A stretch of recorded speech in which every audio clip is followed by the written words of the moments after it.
বাংলা নাটকের জনপ্রিয় অভিনেতা অভিনেত্রীদের আমরা সকলেই চিনে থাকি। আপনারা কি জানেন জনপ্রিয় এটা আমাদের এই গল্প নাটকের সাইরা অভিনেত্রী সুনেরা বিনতে কামাল তার সফলতার পেছনের আসল পরিচয়? বিস্তারিত জানতে ভিডিওতে লাইক দিয়ে শেষ পর্যন্ত দেখতে থাকুন। সুনেরা বিনতে কামালের জন্ম ও বেড়ে ওঠা এই ঢাকা শহরে। মধ্যবিত্ত পরিবারের মেয়ে সুনেরা ছোটবেলা থেকেই নাচ এবং অভিনয়ের প্রতি ছিল গভীর ছোপ। তিনি বুলবুল ললিতকলা একাডেমি থেকে টানা ৯ বছর ক্লাসিক্যাল নৃত্যের প্রশিক্ষণ নিয়েছেন। তবে মজার ব্যাপার হলো তিনি কিন্তু নায়িকা হবেন বলে ক্যারিয়ার শুরু করেননি। তার শুরুটা হয়েছিল একজন র্যাম্প মডেল হিসেবে। লম্বা গড়ন আর তীক্ষ্ণ ফিচারের কারণে খুব দ্রুতই তিনি ফ্যাশন ইন্ডাস্ট্রিতে নিজের শক্ত অবস্থান তৈরি করে ফেলেন। অনেকেই জানতে চান এই গ্ল্যামারাস অভিনেত্রীর শিক্ষাগত যোগ্যতা সম্পর্কে। সুনরা বিনতে কামাল পড়াশোনার ক্ষেত্রেও বেশ সিরিয়াস ছিলেন। তিনি রাজধানীর বিএফ শাহীন কলেজ থেকে উচ্চ মাধ্যমিক শেষ করেন। এরপর তিনি একটি বেসরকারি বিশ্ববিদ্যালয় থেকে ম্যানেজমেন্ট বিবিএ সম্পন্ন করেছেন।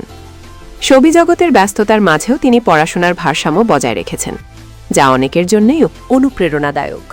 সুনেরা জনপ্রিয়তার টার্নিং পয়েন্ট ছিল ২০১৯ সালে মুক্তি পাওয়া চলচ্চিত্র নডাই। সার্ফিং নিয়ে নির্মিত বাংলাদেশের প্রথম এই পূর্ণদৈর্ঘ্য চলচ্চিত্রে আয়শা চরিত্রে অভিনয় করে তিনি সবাইকে তাক লাগিয়ে দেন।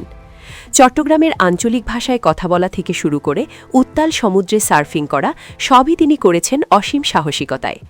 প্রথম সিনেমা দিয়েই তিনি বাজিমাত করেন এবং শ্রেষ্ঠ অভিনেত্রী হিসেবে জিতে নেন জাতীয় চলচ্চিত্র পুরস্কার। এরপর তাকে আর পেছনে ফিরে তাকাতে হয়নি। ওটিটি প্ল্যাটফর্মের ওয়েব সিরিজ যেমন মশারি বা আন্তনগরে তার অভিনয় প্রমাণ করেছে তিনি কেবল গ্ল্যামার নয়, বরং একজন জাত অভিনেত্রী। বাস্তব জীবনে সুনেরা বিনতে কামাল অত্যন্ত স্পষ্টভাষী এবং সাহসী একজন মানুষ। তিনি ফিটনেস নিয়ে সচেতন এবং নিয়মিত জিম করেন। ফ্যাশন সেন্সের জন্য তিনি সামাজিক যোগাযোগ মাধ্যমে সবসময় চর্চিত থাকেন। বিতর্ক তাকে মাঝে মধ্যে ঘিরে ধরলেও তিনি সবসময় তার কাজের মাধ্যমে সেগুলোর উত্তর দিতে পছন্দ করেন। তিনি মনে করেন একজন শিল্পীর আসল পরিচয় তার কাজ, সস্তা জনপ্রিয়তা না। র্যাম্প মডেল থেকে জাতীয় পুরস্কার জয়ী অভিনেত্রী সুনেরা বিনতে কামালের এই যাত্রা মোটেও সহজ ছিল না। কঠোর পরিশ্রম আর নিজের উপর বিশ্বাসই তাকে আজ এই অবস্থানে নিয়ে এসেছে। সুনারের কোন কাজটি আপনার সবচেয়ে প্রিয় লিখে জানিয়ে দিন কমেন্ট করে। পরবর্তী ভিডিও সবার আগে পেতে সাবস্ক্রাইব করুন আমাদের চ্যানেলটি। ধন্যবাদ।